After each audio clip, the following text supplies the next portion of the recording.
En dépit de l'instabilité qui a atteint ces derniers temps son paroxysme en province d'Ituri, une des sous-états de siège depuis bientôt 6 mois, certains habitants estiment que la présence de la MONUSCO dans cette région, tout comme dans le reste du pays, ne vaut pas la peine, d'autant plus que celle-ci a failli à sa mission qui n'est autre que le maintien de la paix et la sécurisation des populations civiles. À quelques jours de l'expiration du mandat en cours de la mission onusienne au Congo, d'autres Congolais visiblement non avertis vont plus loin et accusent celle-ci d'être à la base de la résurgence de l'instabilité dans la partie est de la République démocratique du Congo. Des allégations que le bureau de la MONUSCO en province d'Ituri rejette en bloc et qu'elle considère faute de preuves comme de simples spéculations avant de mettre leurs différents auteurs en garde. Si le Congo a vraiment les preuves comme quoi la MONUSCO alimente les groupes armés, je crois que c'est quelque chose qui le pays peut amener au niveau des sièges, au niveau de New York, pour dire que, ok, voici les preuves,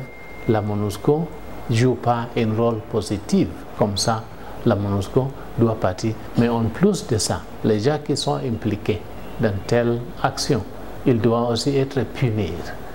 Comme ça, pour faire les accusations sans preuve, je crois que c'est quelque chose qui est aussi très très dangereux. Joshua Obat, chef du bureau de la MONUSCO en Ituri, indique par ailleurs que le souhait de cette mission onusienne qu'une reste à ce jour sur demande des autorités congolaises qui dans des régions gravement affectées par l'insécurité n'est pas de se perpétuer en RDC. On n'est pas ici pour rester éternellement. Nous sommes en train d'élaborer les stratégies pour travailler avec le peuple, avec la population, avec les gouvernements, pour que les pétas qui nous restent ici, on peut faire une contribution pour améliorer la situation sécuritaire.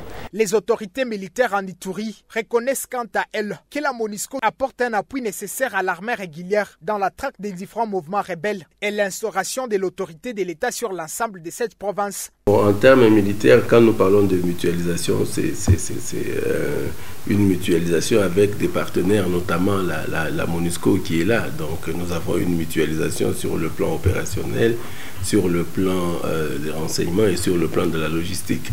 Et on travaille très bien, on collabore très bien et donc nous n'avons pas de problème à ce niveau-là. Pour rappel, c'est en décembre prochain que le mandat en cours de la MONUSCO prend fin.